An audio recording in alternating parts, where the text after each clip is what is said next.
হৈছে ইতিমধ্যে আমি দেখা পাইছোঁ ৭,০০০তকৈ অধিক লোক ওলাই আহিছে সভাখনত আৰু যিখন বিৰোধী দলৰ মিটিং হৈছিলে খুব দুৰ্ভাগ্যজনক খুব লজ্জিত এটা ঘটনা যে তেখেতসকলে মেঘালয় আৰু বকো সমষ্টি বা মানুহআনি পলাশবাৰী সমষ্টিত মিটিং কৰিছে আগতেও বহুত ৰাজনৈতিক দলে এটা ইলেকশ্যন খেলিছে আগতেও বহুত প্ৰতিদ্বন্দ্বিতা হৈছিলে কিন্তু মিছা কথাৰ এটা মানে এটা সাপোৰ্ট লয় ইলেকশন খেলা আমি কোনো কেতিয়াও নহবলগীয়া ঘটনা যোৱাবাৰো ইলেকশন চলিছিলে যোৱাবাৰ এইবিলাক চলা নাছিল কিন্তু এইবাৰ আসলে তেখেতসকলে কতোতে ভোট নাপায় বুলি গম পাইছে বিজেপিয়ে ইমান কাম কৰিছে মুখ্যমন্ত্ৰী ডক্টৰ হিমন্ত বিশ্ব শৰ্মা ডাঙৰীয়ে ইমান কাম কৰিছে ৰাইজ সন্তুষ্ট আৰু সন্তুষ্টি আছে ৰাইজৰ মাজত এইবাৰ মই এটা বস্তু কেম্পেইনিঙত দেখিছোঁ মই বহুত ইলেকশ্যনত কাম কৰিছোঁ অসমত তথা বিভিন্ন ৰাজ্যত ইমান সন্তুষ্টি ৰাইজৰ মনত কেতিয়াও দেখা নাই কোনোবা যদি আঁচনিও পোৱা নাই কৈছে আমাক জনাইছে যে আঁচনিটো পোৱা নাই কিন্তু ভোটটো বিজেপিকে দিব সেনেকুৱা ধৰণৰ আছে মই এনে নিকৃষ্ট ৰাজনীতি কৰিছে মই দেখিছোঁ অমিত শ্বাহ ডাঙৰীয়া আহিছে ৰেলী ওলাইছে ঠিক আছে বাৰু বুজি ল'লোঁ অমিত শ্বাহ আহিছে কাউণ্টাৰ দিব ৰেলী ওলাইছে কিন্তু যোৱাকালি মুখ্যমন্ত্ৰী ডক্টৰ হিমন্ত বিশ্ব শৰ্মাৰ মিটিঙত আপোনালোক নিজে আছিলে ২৫,০০০তকৈ অধিক লোক আৰু মানুহ আহিয়ে আছিলে মুখ্যমন্ত্ৰী দেৰি হৈছে কাৰণে ওলাই যাব লাগে হ'ল জুবিন গাৰ্গৰ ফটোখন দি ৰেলী কৰিছে ফটোখন আঁৰত লৈ ৰেলী কৰিছে জুবিনদাৰ ৰাজনীতিত সোমাই জুবিনদাৰ নামটো এই পৰ্যায়ত লৈ অহাটো গ্ৰহণযোগ্য নেকি মই ভাবোঁ যে এতিয়া বিৰোধীয়ে যিমান জুবিনদাৰ নামটো ব্যৱহাৰ কৰি জুবিনদাৰ নামটো ইউজ কৰি ইলেকশ্যনত ৰাজনীতি কৰিব ইলেকশ্যনৰ নামত ৰাজনীতি কৰিব সিমান ৰাইজে তেখেতক ভোট নিদিয়ে জুবিনদাৰটো ঠিকাল তেখেতসকলে লৈ থৈ দিয়া নাই লুৰিণজ্যোতি গগৈক জুবিনদাই কি কৈছিলে আমি কেছেটবিলাক বজাম নেকি জুবিনদাৰ লগত মোৰ কি সম্পৰ্ক আছিলে তেওঁলোকে নাজানেই মোৰ লগত থকা ফটো আৰু মই যদি ভিডিঅ' দিব লগা হয় তেখেতসকলক এটাও ভোট নিদিব অসমৰ ৰাইজে কিন্তু মোৰ জুবিনদাৰ লগত যিটো পাৰ্চনেল ৰিলেশ্যন সেইটো পাৰ্চনেল আছিলে মই সেইটো ৰাজনৈতিক কৰিব বিচৰা নাই জুবিনদাৰ ফটো লৈ শ্ৰদ্ধাঞ্জলি ফটো লৈ কি অৱস্থা আপোনালোকে চাওক সেইটো লৈ ভোট বিচাৰিব লগা হৈছে ইয়াৰ আগত যিখন বিৰোধী ইয়াতে মিটিং কৰিছিলে তাত তেওঁলোকে এটা অভিযোগ দিছিলে ইয়াতে চেটেলাইট টাউনশ্বিপ হ'বই আৰু 6 লেনযুক্ত এটা পথ হ'ব কিন্তু যোৱাকালি মুখ্যমন্ত্ৰী ক'লে আৰু আমাৰ পলাশবাৰী সমষ্টিৰ ৰাইজে আপোনাৰ মুখেৰে সঠিক তথ্যটো জানিব বিচাৰিছে চাওক ছেটেলাইট টাউনশ্বিপ যে নহয় তাৰে প্ৰতিশ্ৰুতিটো প্ৰথমবাৰৰ বাবে বৰদোৱাৰ অঞ্চলবাসী ৰাইজক ময়ে জনাইছোঁ মোক চৰকাৰী ফালৰ পৰা চৰকাৰী কৰ্তৃপক্ষৰ ফালৰ পৰা মোক কৈছিলে যে এই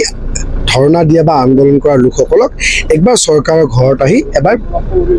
মিটিং এখন এৰেঞ্জ কৰিব লাগে মই লৈ গৈছিলোঁ মোৰে সেইদিনা সকলোখিনি দায়িত্ব আছিলে আৰু আমি সকলোৱে দেখিছিলোঁ সাংবাদিক বন্ধুসকল আছিলে সকলো বৰদোৱা অঞ্চলবাসী আমাৰ ভূমিপত্তন দাবী সমিতিৰ সদস্যসকল আছিলে তেখেতসকলৰ ওচৰত ডাইৰেক্টলি কৈছে কোনো ছেটেলাইট চিটি নহয় আৰু উচ্ছেদটো বাদেই দিয়ক উচ্ছেদৰ কথা কোনোদিন হোৱাই নাছিলে উচ্ছেদৰ কথাটো অহাই নাই আৰু বৰঞ্চ এইটো কৈছে যে আহাবাৰ আমি পট্টা দিম মাতি তাৰপিছত তেখেতসকল সন্তুষ্ট হ'ল চব হৈ গ'ল তাৰপিছত মই নাজানো ক'ৰ পৰা তেখেতসকলে আকৌ গুৱাহাটীত গৈ কেইজনমান ব্যক্তি ভূমিপত্তন দাবীটো আজিৰ তাৰিখত দুভাগ হৈ গৈছে ভূমিপত্তন যিটো দাবী সমিতি আছে যিসকলে বুজি পাই গ'ল যে এটা ছেটেলাইট চিটি নহয় যিসকলে কংগ্ৰেছৰ লগত গৈ বুজাবুজি কৰা নাই যিসকলে ইয়াতে কংগ্ৰেছৰ নীতি আদৰ্শৰ লগত তেখেতসকলৰ নিমিলে সেইসকলে কি কৰিছে সেইসকলে কিন্তু এতিয়া আৰু তেখেতসকলৰ আন্দোলনটোত নাই কিন্তু যিসকলে বুজাবুজি কৰিছে যিসকলে বুজাবুজি কৰি এটা ৰাজনৈতিক লাভ ল'ব বিচাৰিছে যিসকলক কৈছে যে আপোনালোকক অমুকটো কৰি দিয়া হ'ব তেখেতসকল প্ৰথম কথা এই পঞ্চায়তৰ বহুতকেইটা লোকো নহয় কোনোবা বিৰগাঁও কোনোবা বেলেগ পঞ্চায়তৰ লোক আৰু সেইসকলে এতিয়া এই যিটো ইছ্যু আছে ইলেকশ্যনলৈকে জীয়াই ৰাখিবলৈ চেষ্টা কৰিছে ইলেকশ্যনৰ পিছত চাব তেখেতসকলে ইয়াতে ঘূৰিও নাহে যিহেতুকে আপুনি নিৰ্বাচন সমাগত যিটো বৰ্তমান পৰিৱেশ হৈ আছে যদি অনাগত সময়ত ভগৱানে বিচাৰে আপুনি নিৰ্বাচনত অৱতীৰ্ণ হৈ জয়ী হয় তো আপুনি কেনেকুৱা ধৰণৰ আশ্বাস দিম বুলি ভাবিছে যে ছেটেলাইট চিটি নোহোৱাৰ ক্ষেত্ৰত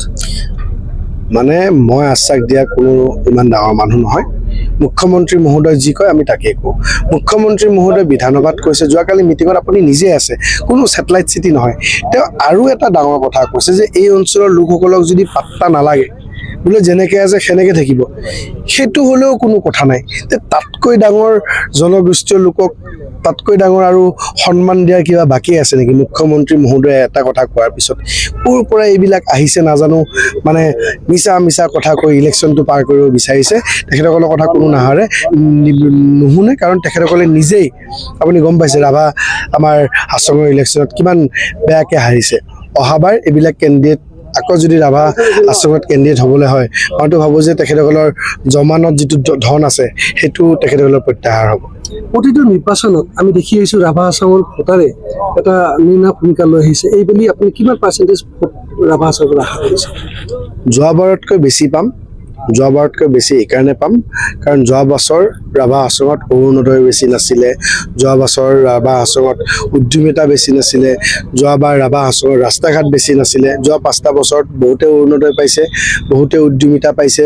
নিযুত মইনাৰ দৰে এই গাঁৱৰ ভিতৰ অঞ্চলৰ ছোৱালীবিলাকে আজি আঁচনি পাই পঢ়িবলৈ গৈ আছে, CM ট্ৰিপুলে পাইছে। যোৱাবাৰতকৈ বেছি ভোট পাম। আপুনি আজি ডাঠি থৈ দিয়ক। আৰু বিৰোধীৰ যিটো অংক ৰাভা আশ্ৰমত ভোট পোৱাৰ আপুনি ইলেকশ্যনত ভোটৰ যিদিনা বাকচ খোলে বা EVM যেতিয়া মেচিন খোলা হয় তেতিয়া আপোনালোকে গম পাব যে তেখেতসকলৰ যিটো অংক আছিল সম্পূৰ্ণ ভুৱা আৰু মিছা অংকৰ কাৰণে ৰাইজে সেইটো তেখেতক কোনো ধৰণত ছাপোৰ্ট নকৰিলে। শদিয়াৰ পৰা ধুবুৰীলৈ, বৰাকৰ পৰা ব্ৰহ্মপুত্ৰলৈ সকলোৰে মাজত চিনাকি এটা নাম প্ৰাতঃ টাইম। থলুৱা ভাষা, কৃষ্টি আৰু সত্য বাতৰিৰ আধাৰত প্ৰতিষ্ঠিত খবৰ প্ৰাতঃ টাইমৰ প্ৰতিটো বা বাতৰি পুংখানুপুংখভাৱে চাবলৈ Facebook, YouTube, website, Twitter, Instagram আৰু ব্লগাৰ পেজত লাইক আৰু ফ'ল' কৰক।